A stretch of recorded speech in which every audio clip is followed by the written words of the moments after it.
절망 속에서 기회 찾기라는 제목으로 은혜를 나눌 것입니다. 말씀은 출애굽기 2장 1절에서부터 10절의 말씀입니다. 예, 어서 오십시오. 아이고, 내가 참 승리했습니다. 희망은 사람이 가장 인간적인 감정이 희망입니다. 어떤 동물도 희망을 말하는 동물은 없어요. 희망대로 살자 이런 동물은 없어요. 가장 인간적인 감정이 희망. 희노애락 사람에게도 있고 짐승에게도 있습니다. 그러나 희망만은 짐승에게는 없는 오직 사람에게만 있는 감정이에요. 우리 인간은 현실이 어둡고 캄캄한 밤이 될지라도 그 캄캄한 밤 속에서 샛별을 찾아가면서 희망을 이야기하는 것이 인간입니다. 여러분, 우리가 살아온 것을 가만히 보면은 형편이 좋아서 산 것이 아니고 희망 때문에 사는 거예요. 형편은 어렵고 힘들어도 희망이 있으면 살아가는 것입니다. 그러나 형편이 좋더라도 희망이 없으면 사람은 절망하고 죽습니다. 이렇게 인간은 창조되었는데 왜 하나님이 인간에게 이 희망 대신에 절망의 고통을 주실까? 이게 의문이죠. 하나님이 인간을 창조할 때는 희망대로 살아라고 창조하셨는데 우리 인간이 살고 있는 이 현실은 희망보다 절망적인 순간들이 더 많다. 왜 그럴까? 그것은 인간이 범죄하고 하나님을 떠났어. 인간이 없어. 하나님이 없어. 하나님이 어디 있어? 이 교만한 마음을 고치는 유일한 방법이 고통이, 고난이, 용광로 같은 시련이. 이 시련이 없으면 인간의 교만은 한없이 자라가지고 어디까지 커지느냐? 내가 신이다. 이렇게까지 가는 것이 인간의 교만한 마음입니다. 왜 인간이 타락했습니까? 교만 때문에 타락했습니다. 어떤 교만을 타락했습니까? 너도 하나님같이 될 수 있다. 이 사탄 마귀의 유혹에 빠져서 나도 하나님같이 돼? 하나님은 창조주고 나는 피조물인데 내가 하나님같이 되다니 그런 일도 있어? 그래서 하나님을 어기고 거역하고 타락한 것이 인간입니다. 오늘 우리가 읽고 있는 출애굽기는 이스라엘 백성들의 구원 간증서입니다. 간증은 영어로 테스토머니라, 증언이다. 성경에는 많은 간증이 있습니다. 많은 증언들이 있습니다. 왜 이렇게 기록해놨을까? Do it again. 이 역사는 반복된다. 이 간증은 믿음 가진 자들에게는 반복되는 힘이 있습니다. 그래서 우리는 성경을 읽으면서 성경의 역사에 성도들의 간증을 읽으면서 야, 하나님이 이렇구나. 나도 이와 같은 어려움이 있으면 하나님이 이같이 일하시겠구나. 반복된다. Do it again. 우리가 간증을 들으면서 이 아주 마음의 은혜를 받았다 이렇게 말하는 이유는 야, 나도 저런 어려움이 있었는데 나도 저때 그렇게 하나님이 도와서 이겼구나. 하나님은 이 말씀을 통해서 반복해서 역사하시는 분입니다. 이 간증과 증언을 테스터모니라 하듯이 성경은 테스타멘트라고. 테스타멘트. 이것은 유언이란 뜻입니다. 유언. 또 언약이란 뜻입니다. 하나님과의 계약서라는 뜻입니다. 그래서 그것을 성경이라 그러는데 구약 성경은 옛날 언약, Yes the Testament. 또 신약 성경은 새로운 언약, New Testament. 이렇게 이게 같은 뿌리입니다. 오늘 이 출애굽기가 시작되는 이 배경에는 벌써 굉장히 오래전에 아브라함에게 하나님이 약속한 언약이 있었어요. 예언의 말씀이 있었습니다. 그것은 창세기 15장 13절에서 16절의 말씀. 하나님이 어느 날 아브라함에게 불러서 말씀하시기를, 여호와께서 아브라함에게 이르시되 너는 반드시 알라.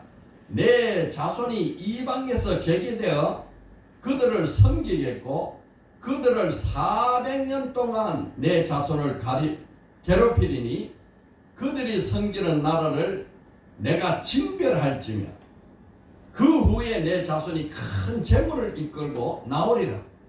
너는 장수하다가 평안히 조상에게로 돌아가서 장사될 것이요 내 자손은 4대 만에 이 땅으로 돌아오르니 이는 아무리 족속의 제약이 아직 가득 차지 아니하였음이라 하시더라.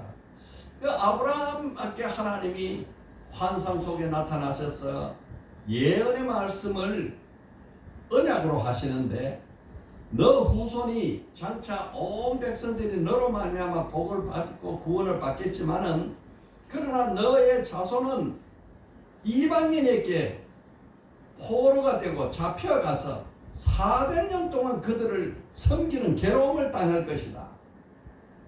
이런 약속의 말씀, 언약의 말씀이 있었는데, 이 언약의 말씀이 아브라함, 이삭, 야곱, 요셉 이렇게 4대가 내려와서 요셉의 시대가 이르러서 이 요셉을 형제들이 애굽에다가 노예로 팔아버렸습니다. 그런데 하나님께서 그 요셉을 통해서 애굽의 7년 풍년 7년 가뭄의 그 대고난을 요셉을 통해서 지혜로 극복하게 하시고, 요셉이 그 일로 인해서 애굽의 국무총리가 되었습니다. 그때에 기근을 피해서 이 야곱의 가족 요셉이 국무총리로 있으니까 70명의 가족이 애굽에 내려가서 고센 땅에서 기근을 피해서 살았습니다. 그러고 세월이 흘러서 약 400년이 되니까 그 70명에 갔던 그 가족들이 240만 명이나 되는 큰 민족을 이뤘어요. 그러니까 하나님께서 자기 택한 백성들, 처음에는 아브라함의 하나의 가정을 택하셨는데 그 가정을 큰 구원의 민족을 이루는 데는 애굽에서 애굽을 인큐베이터로 해서 240만 명이나 되는 인구가 자라났습니다. 여러분, 오늘날 많은 이 과학자들이 70명이 400년 동안 240만 명이나 되려면 얼마나 큰 번식이 일어났을까 하고 연구를 하는데, 그 결과가 너무너무 놀랍습니다. 야, 이렇게 번성이 컸단 말이냐. 그런데 인구가 늘어나면 늘어날수록 요셉이 갔던 애굽의 왕조는 망하고 새로운 왕조가 섰는데, 그 왕조가 힉소스 왕조. 힉소스 왕조 때에 이 인구가 240명이나 늘어난 그때 애굽의 왕은 투티모스 1세라는 왕입니다. 이 왕이 가만히 보니까 애굽 사람들은 별로 늘어나지 않는데 이스라엘 백성들은 수없이 늘어나니까, 야, 이러다가는 이게 반란을 일으켜 하면 우리가 오히려 저놈들한테 잡혀먹게 생겼다. 그러니 그들에게는 학대를 하고 학정을 베풀고 자식을 억제시키자, 이렇게 이 왕이 생각을 했어요. 이 투티모스 1세가 얼마나 악한 계획을 세웠는지 애굽에 있는 이스라엘 이 산파들을 불러가지고 십부라 부하 하는 산파를 불러서, 산파가 히브리 여인집에 가서 자식을 낳을 때 아들이 낳으면은 목을 싹 졸라서 죽여버려라. 그리고 딸이 나거든 살려두라. 이래서 제일 먼저 시작한 것이 남아 살해 정책입니다. 이 남아 살해 정책을 하는데 이 십보라와 부하라는 산파는 하나님을 아는 사람. 하나님이 들어와서 금방 태어난 아기를 어떻게 목을 잘라 죽이냐 말이야. 그래서 그렇게 못했습니다. 못하니까 왕이 불러서 너는 왜 망명을 어기느냐. 막 추궁을 하니까 이 산파들이 깨를 내가지고 왕이시여 그게 아닙니다. 우리가 산모를 도우러 갔는데 벌써 아기를 낳아버렸습니다. 낳아버려가지고 벌써 아들이 딸이다 다 밝혀졌는데 내가 태어난 아이를 목전으로 죽일 수도 없고 해서 그냥 뒀습니다. 이렇게 되니까 이 튜트모스 1세 왕이 이래서는 안 되겠다. 그러면 지금부터는 히브리 사람 가정에서 태어나는 모든 남자아이는 백주에 모든 사람이 보는 앞에서 나일강에 던져버려서 죽여라. 이제 남아 멸절 정책을 썼어요. 남아 살해로 안 돼. 이제는 남아는 씨를 뿌려요. 뽑아요. 남아 멸절 정책. 그러고 딸이 나면 살려둬라. 그렇게 왕명이 바뀌었던 것입니다. 바로 이런 어려운 환경이 절망이죠. 히브리 사람들은 완전한 절망입니다. 더 이상 살아날 방법이 없어요. 자식이 나면 강에다 던져 죽여야 할 이 아픔을 가지고 이들은 살아가는데 그래도 자식을 더 많이 낳지 못하기 위해서 더 큰 노동에 부과를 했습니다. 벽돌을 만들게 하고 벽돌 숫자도 늘리게 하고 벽돌을 만드는 지푸라기도 주지 않고 더 많이 만들어라 하고 이렇게 고통에 고통을 더하니까 히브리 사람들이 절망 속에서 할 수 있는 게 아무것도 없어요. 이제는 부르짖는 겁니다. 두 손 들고 부르짖는 겁니다. 하나님 살아 계십니까? 죽었습니까? 하나님 우리 고통을 보십니까? 안 보십니까? 하나님 있습니까? 없습니까? 그냥 탄식하고 부르짖는 것이 그들이 하는 모든 일이었습니다. 바로 이런 환경, 절망적인 환경 속에 한 아이가 태어났습니다. 이 아이는 아버지도 레위, 어머니도 레위. 그 아버지 이름은 아므람, 어머니 이름은 요게벳.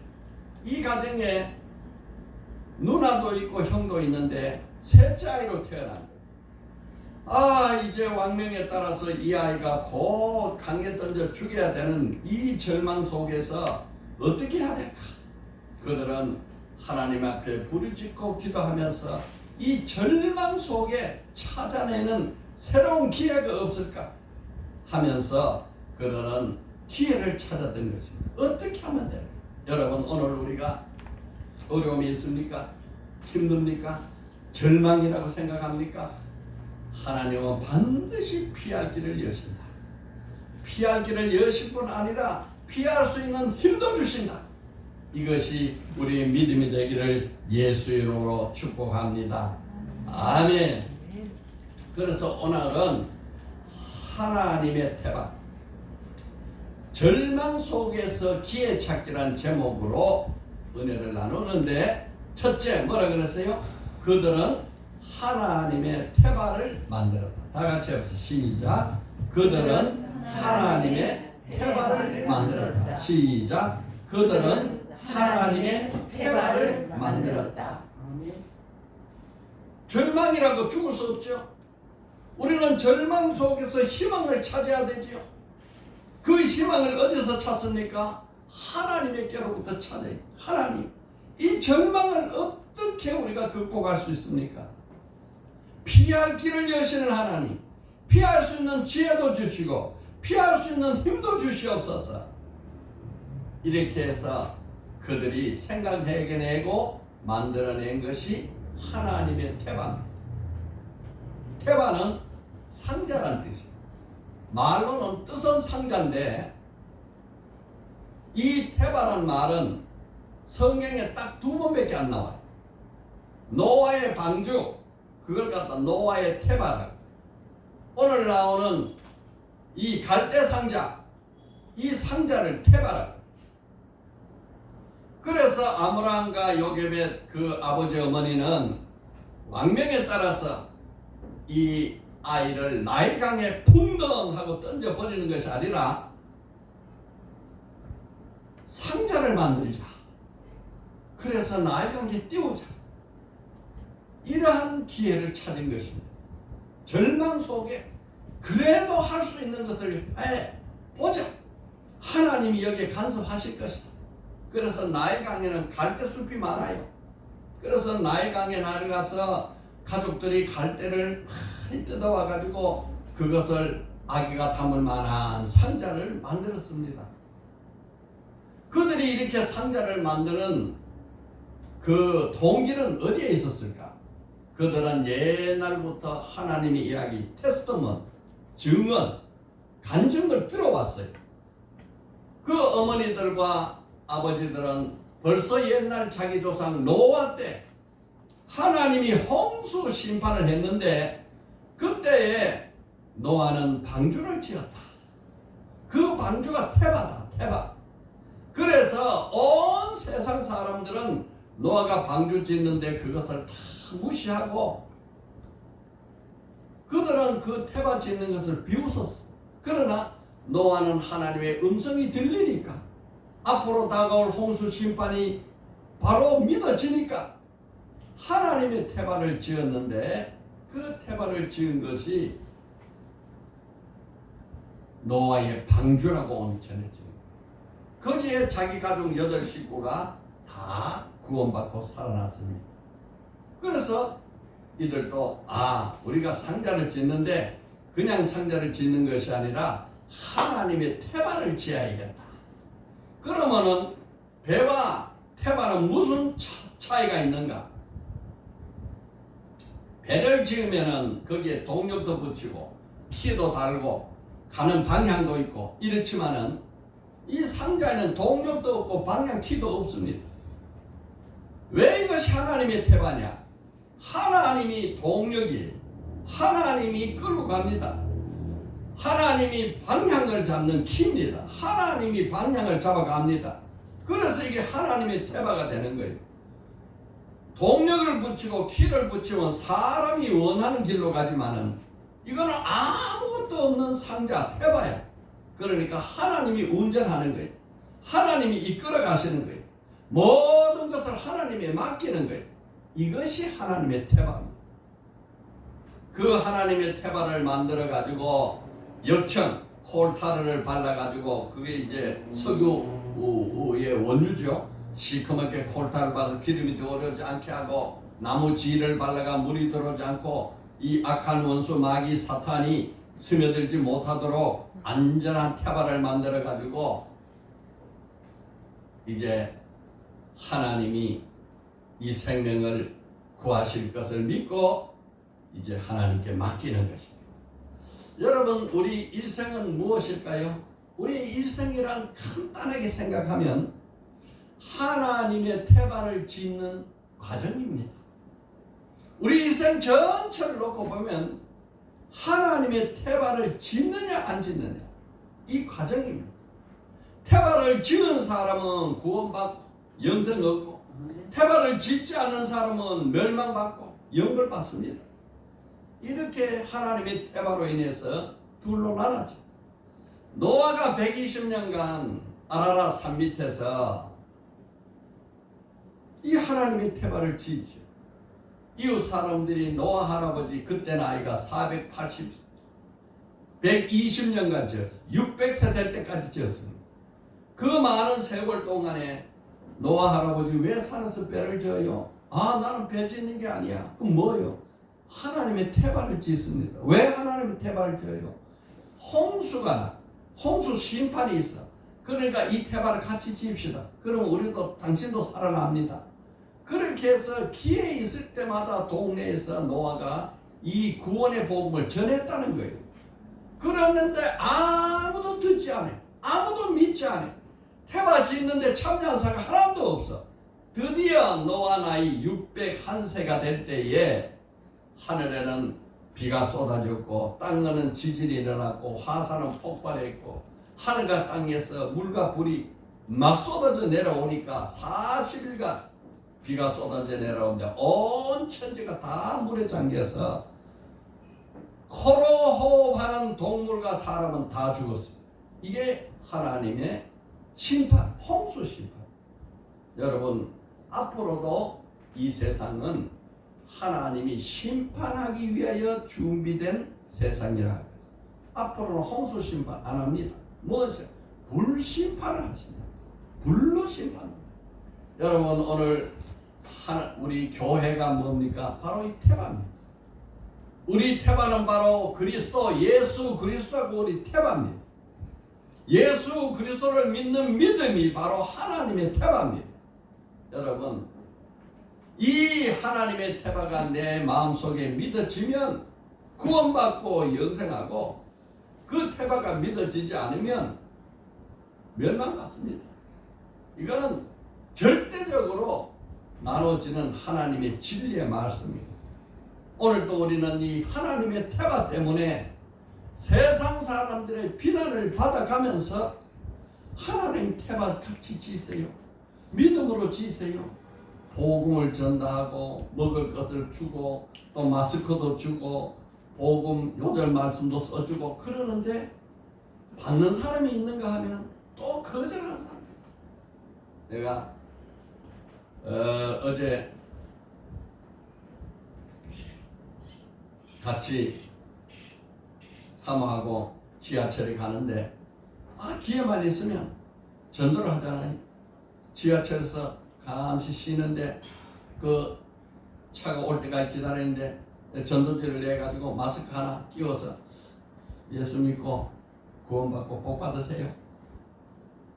물건 주고 마스크 줄 때는 봤더니 예수 믿고 구원받으세요.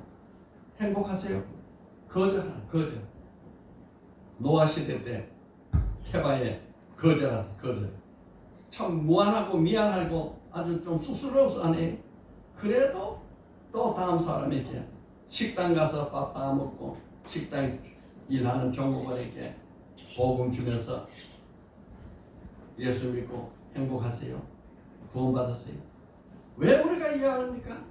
하나님의 태바를 짓지 않으면 멸망받기 때문에 우리는 부끄러움도 무릅쓰고 자존심도 버려가면서 있는 거 줘가면서 이렇게 마음과 시간을 들여서 애쓰는 것입니다. 자, 둘째요. 중요합니다. 다 시작. 그들은 아기를 담아 하나님의 태바를 나일강에 띄어보냈다. 다시 한번. 그들은 아기를 담아 하나님의 태바를 나일강에 띄어보냈다. 이 태바는 만드는 게 중요한 것이 아니고 그 태바 속에 무엇을 넣고 무엇을 담느냐가 중요합니다. 이 아므람과 요기벳이 가장 귀하고 가장 중요한 것이 바로 태어난 새 아기 생명입니다. 그 생명을 강물에 던질 수 없어서 이 귀한 생명을 하나의 태바에 담았어요. 그리고 그냥 던져버리지 않고 강물에 띄어서 나일강에 띄어 보냈습니다. 그것이 강물을 따라서 흘러내려가는 그 순간부터 사요나라 빠이빠이 안녕 야 잘 가거라 하나님이 너를 지켜주기를 바란다. 그들이 할 수 있는 건 아무도 없습니다. 이제는 하나님께 모든 것이 맡겨졌습니다. 바람이 부는 대로 물결이 흐르는 대로 태바는 흘러가는 것입니다. 우리 인생의 어리석음이 어디 있는가요? 자기 인생의 운전대를 절대로 놓지 않으려. 내 인생은 내가 운전해야지. 내 인생은 내가 운전해야 돼. 이걸 왜 나? 이래서 이 모든 일이 하나님의 태바에 안 남아집니다. 여러분, 우리 사람들이 하나님에게 운전대를 맡기지 않는 한 이것은 하나님의 태바가 아닙니다. 하나님은 간섭하지 않습니다. 하나님은 일절 거기에 간섭할 이유도 없고 내용도 없습니다. 그러나 내가 살던 나의 운전대, 내 삶의 운전대를 하나님께 내어 맡기는 그 순간 비로소 이것은 하나님의 태바가 됩니다. 여러분, 오늘 우리가 누가 지혜롭습니까? 내 인생을 내가 붙잡고 내가 운전하고 가는 것이 지혜롭습니까? 나는 어리석고 미련하고 알지 못하니 전능하신 하나님 앞에 내 인생들을 맡겨서 이것이 하나님의 태바가 되게 하는 것이 지혜롭습니까? 여호와를 아는 것이 지식의 근본이다. 그 말. 하나님은 실존합니다. 하나님은 살아계십니다. 하나님 지금도 우리를 살피십니다. 모세가 이 출애굽 과정 40년의 과정을 다 한 책으로 엮어서 복습하라고 총정리한 것이 신명기입니다. 이 신명기서에서 이 출애굽 이후에 광야에 있었던 모든 일을 요약해서 1장 29절에서 33절에 하나님이 행하신 것을 정리해놨습니다. 이렇게 해놨어요. 내가 너에게 말하기를 그들을 무서워하지 말라, 두려워하지 말라. 하나님이 이스라엘 백성들에게 아모리 족속을 무서워하거나 두려워하지 말라. 이제 가나안 이 땅을 바로 앞에 놓고 광야길을 다 이제 지나서 약속의 땅 들어가면 되는데 그 들어가려니까 아모리족이 콱 해서 무섭고 떨리는 거예요. 그래서 하나님 첫 마디가 이 아모리족 속에 대해서 무서워하거나 두려워하지 말라. 두 번째 30절에 너희보다 먼저 가시는 너희 하나님 여호와가 애굽에서 너희를 위하여 너희 목전에서 모든 일을 행한 것 같이 이제도 너희를 위하여 싸울 것이다. 너가 두려워하지 않는 것은 하나님이 너보다 먼저 간다. 하나님이 너를 위해 싸운다. 너는 하나님 뒤에 따라가는 거야. 그러니 왜 무섭냐? 여러분, 이게 인간의 어리석음은요, 내가 앞에 가고 하나님 뒤에 오게 하는 거예요. 하나님이 내 뒤에 오세요. 이게 인간의 어리석음. 내 운전대를 내가 잡았으니까 하나님 내 차 타세요. 내 운전 내가 합니다. 운전대를 바꾸고 하나님을 앞에 태우고 운전하세요. 내가 뒤에 타겠습니다. 이때부터 하나님의 태바가 되는 거예요. 하나님이 먼저 가셨고 또 애굽에서도 하나님이 싸웠잖아. 여기서도 너희를 위해 싸울 것이다. 두 번째, 세 번째, 광야에서 너희가 당하였거니와 사람이 자기 아들을 아는 것 같이 너희 하나님 여호와께서 너희가 걸어온 길에서 너희를 아노사 이곳까지 이르게 하셨나니. 하나님이 너희를 광야길에 맨발로 걷게 하셨다고 너희는 생각하지. 그러나 하나님은 너희를 안고 오셨다. 왜? 그 광야에 얼마나 많은 뱀이 있고 정갈이 있고 독초가 있고 독물이 많이 있었느냐. 너 그거 피해본 적 없지? 하나님 너희를 안고 오셨다. 여러분 인생길 30, 30, 60, 60, 70, 70이면 내가 인생길을 살아왔어, 걸어왔어. 이렇게 어리석은 것이 인간. 하나님이 나를 안고 여기 오셨습니다. 이 사람이 복된 겁니다. 저는 되돌아보면 되돌아볼수록 내 힘과 능력보다 너무나 뛰어난 동기가 많아요. 우리 동기 5대 공립에서 우리 학교를 같이 다녔는데 동기들이 480명. 아주 수재들이 많아요. 그래서 만약에 사람의 힘과 능력으로 경쟁하고 싸웠으면 나는 이 자리까지 올 수가 없어요. 그런데 하나님이 나를 안고 이끌어왔기 때문에 세상의 학문도 하고 싶은 대로 했고 하나님의 신학도 하고 싶은 대로 했고 이 모든 것이 하나님이 하십니다. 넷째, 그는 너희보다 먼저 길을 가시며 장막 칠 곳을 찾으시고 밤에는 불로 낮에는 구름으로 너희 갈 길을 지시하신 자이시라. 하나님이 일일이 여기에 머물러라. 이제 가자. 이게 구름기도에 가면 이스라엘 백성이 다 가고 구름기도에 머물면 그것을 머물러 진을 치고 몇 날 며칠고 있는 거예요. 한 달, 두 달, 1년, 2년 있는 거예요.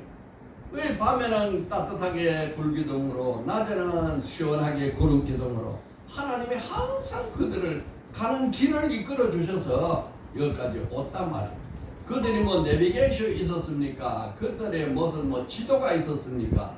아무것도 없는 광야, 길도 없는 그 광야를 이렇게 찾아오게 하신 분은 하나님이셨다. 그러니 너희는 두려워하지 말고 무서워하지 마라. 하나님께 맡겨라. 너희 인생을 하나님의 테마가 되게 만들어라. 아멘. 하나님이 이걸 원하는 게, 우리에게 원하는 게, 하나님께서 아브라함을 부르실 때에 이렇게 불렀습니다. 아브라함이 창세기 12장에 불러요.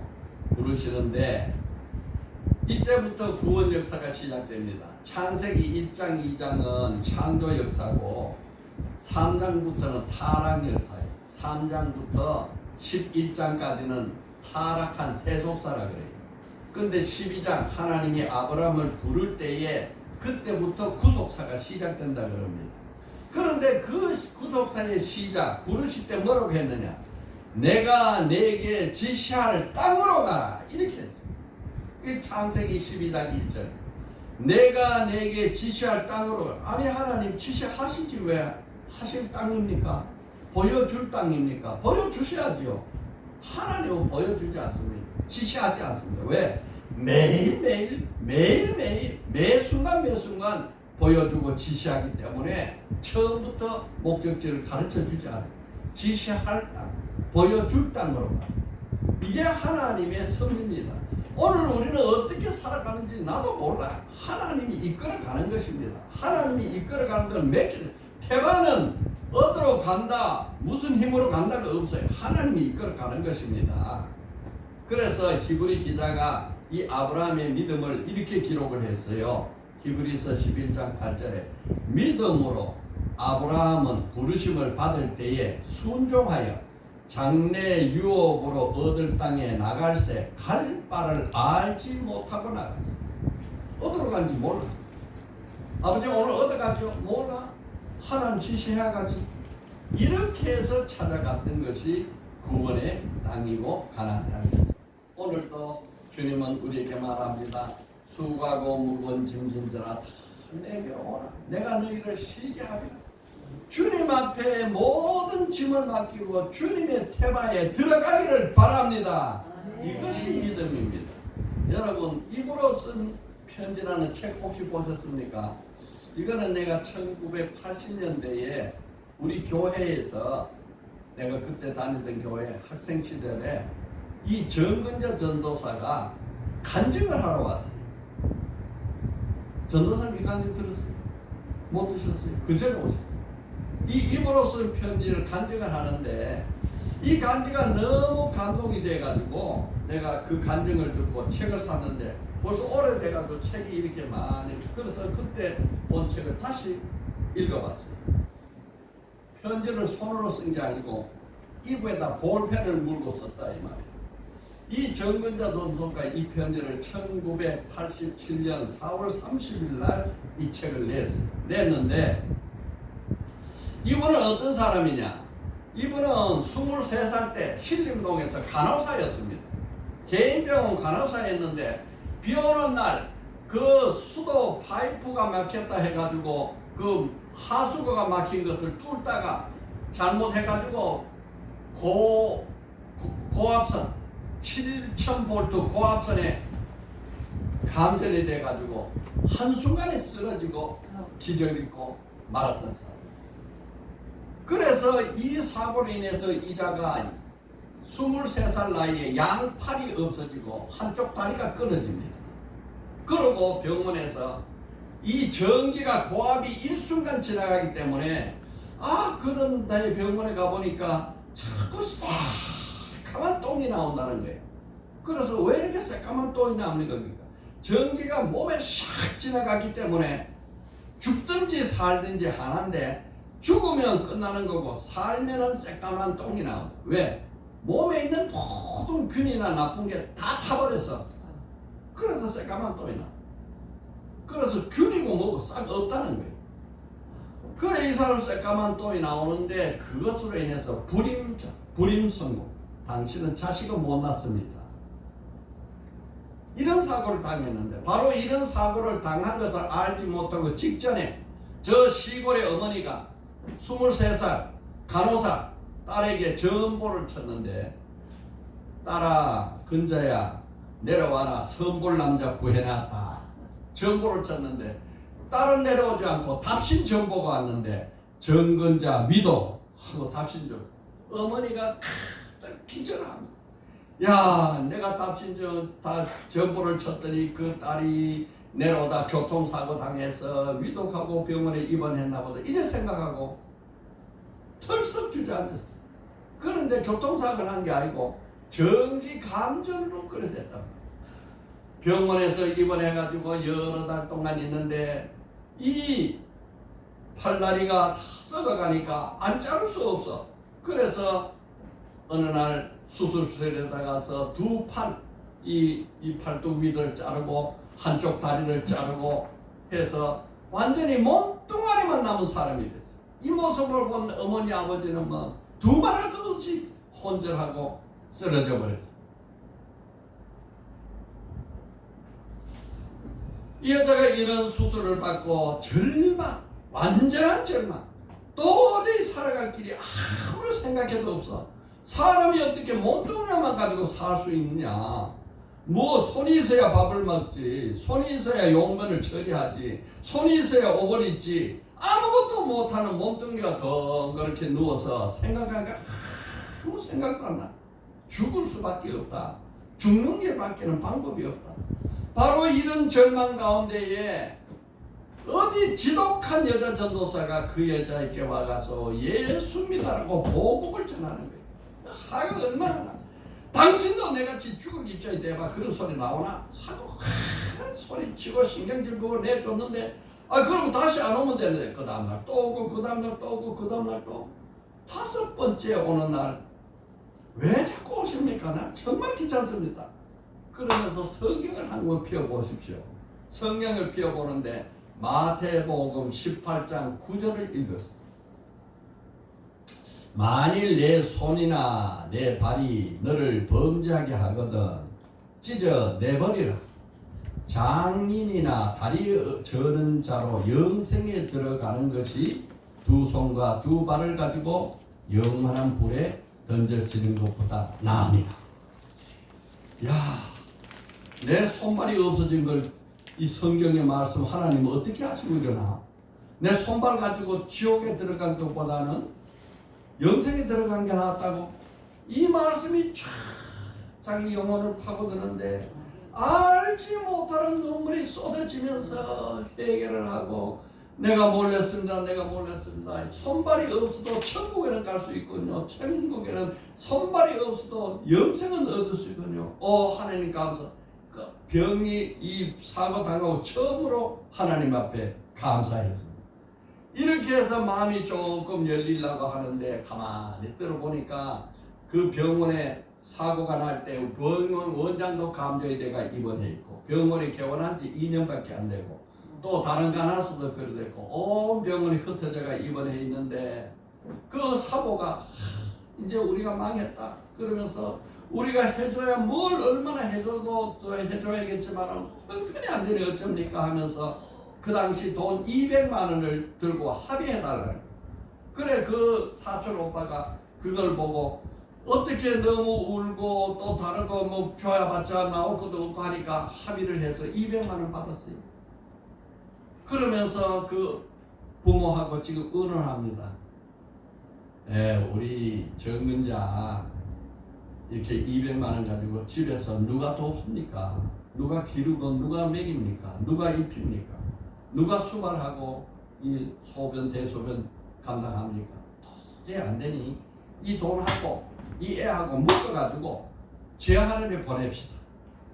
이 소리가 자기 귀에 들어오는데 너무 낙심이 되고 좌절이 돼가지고 울면서 어머니 소리 지르면서 내가 이렇게 된 것도 억울하고 절망인데 부모조차도 나를 버린단 말입니까? 나를 버리면 나는 죽습니다. 그러니까 어머니가 그런 일은 없다고 하죠.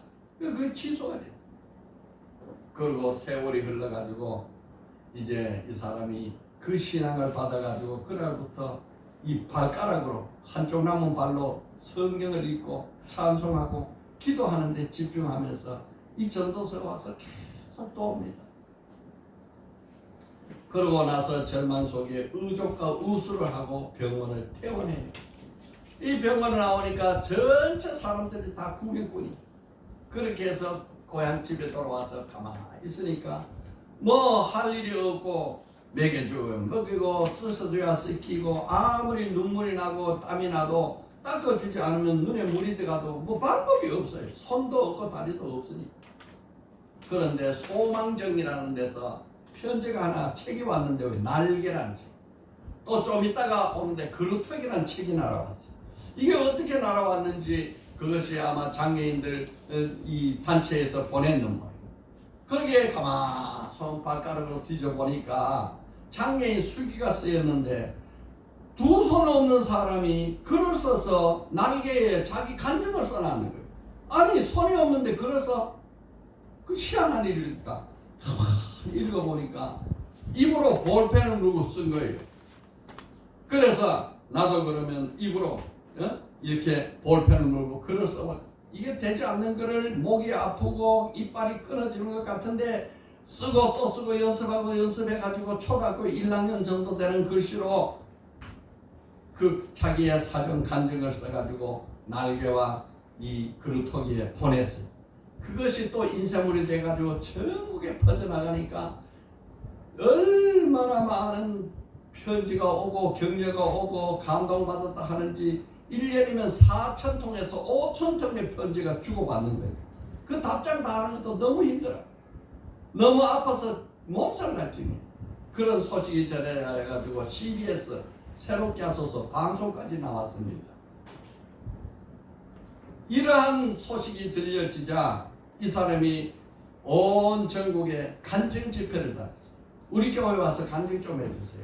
저 강원도 깊은 산골, 저 경상도 산골, 저 깊이 있는 기도원에서 불러가지고 간증 집회 다녔는데 이 한 발인가 하니까 미약가로 끌고 다니고 이렇게 해서 다녔는데 이 간증 집회를 듣는 중에 고성곤이라는 전도사, 다음에 기회 있으면 이분 인생도 또 소개하겠습니다.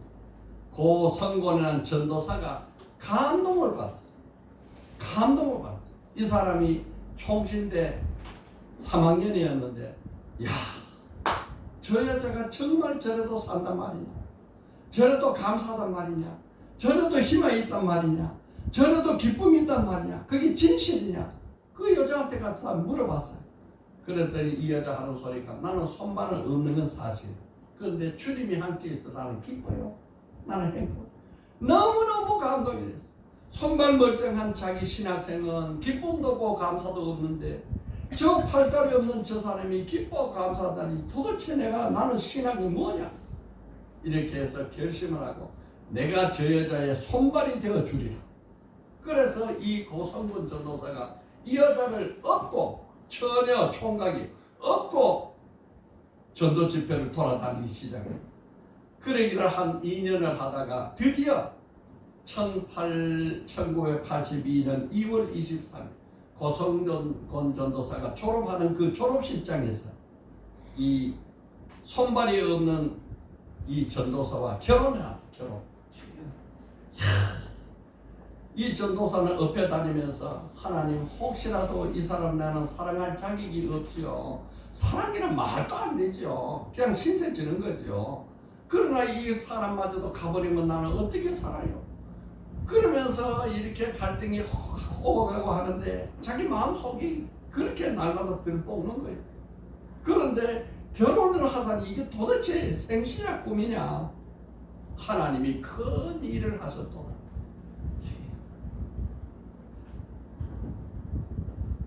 그래가지고 이제 이 여자하고 결혼을 하는데 문제는 불임이야. 불임 선고를 받았어. 그러니 두 남자 여자가 복음 전도가 인생을 마쳐야 될 입장인데 그때 이들이 금식하고 목숨을 걸고 하나님 앞에 기도했는데 첫째 아들이 태어났어. 야, 하나님은 살아계십니다. 하나님은 살아계십니다. 분명히 7천도 고압선이 흘러서 내 이 생식 기능은 마비되고 죽어버렸는데 자식이 태어나. 둘째 딸이 태어났어. 딸이 태어났는데 팔이 장애를 가진 딸이 태어났어. 아이고 이 남편이 탄식을 하고 울며 금식하고 하나님 아버지 부인도 팔다리 없는 병신인데 딸조차 병신으로 다르면 내가 어떻게 다 이 감당을 합니까? 하고 두 부부가 금식을 하고 기도하고 부르짖었는데 팔이 정상이 돼. 야, 기적이 기적이다. 이렇게 해서 어쩌면은 이 정근자 전사는 가장 행복한 삶을 살아. 그래서 남편 보고 나도 신학 좀 했으면 좋겠다. 그러니까 남편이 그 결혼하고 2년 후에 84년 2월에 신학을 가가지고 신학 졸업하는데 학교에서 선생님이 부르면 남편이 쓰고 또 리포트 쓰면 남편이 대신 써주고 이렇게 해서 남편이 대역을 하고 자기는 열심히 다니고 배우고 해서 신학을 졸업하고 그 전도사를 임마누엘 교회를 개척했습니다. 그런데 저 놀라운 것은 이런 사고가 있은 지 20년 만에 1997년에 그들이 이렇게 복음 전도하고 알뜰히 살뜰히 모은 이 돈을 가지고 저 충북 보은 내북면에 야산 42,000평을 사가지고 거기에 행복의 집이라는 집 장애인 숙소를 2동을 마련해가지고 개원을 해서 장애인 120명을 수용하는 행복의 집을 만들어서 지금 운영하고 있습니다. 이야, 누가 합니까? 하나님. 여러분, 우리 인생을 하나님의 태반에 맡기느냐? 내 인생을 내가 끌고 가느냐? 여기에 우리의 삶의 길은 달려진 것입니다. 오늘 살아계신 하나님 앞에 겸손하게 인생을 맡기는 삶을 살기를 예수로 축복합니다. 절망 속의 기회 찾기. 첫째 뭐예요? 그들은 하나님의 태반을 만들었다. 사람은 누구나 다 상자 짓잖아요. 그러나 그 상자는 하나님의 태바가 아니야. 하나님이 운전대를 맡겨야 하나님의 태바가 돼. 이 태바에 나의 가장 귀중한 생명을 담아야 하나님의 태바가 되는 거예요. 둘째 뭐라고 했어요? 그들은 아기를 담은 하나님의 태바를 나의 강에 띄어버렸다. 이제 이 태바는 내 손을 떠났어. 하나님 손에 드려집니다. 이렇게 할 때에 하나님은 그때부터 역사하시는 것입니다. 우리 한 줄 기도합시다. 주여, 내 인생을 하나님의 태바에 맡기는 삶을 살게 하여 주옵소서. 아멘.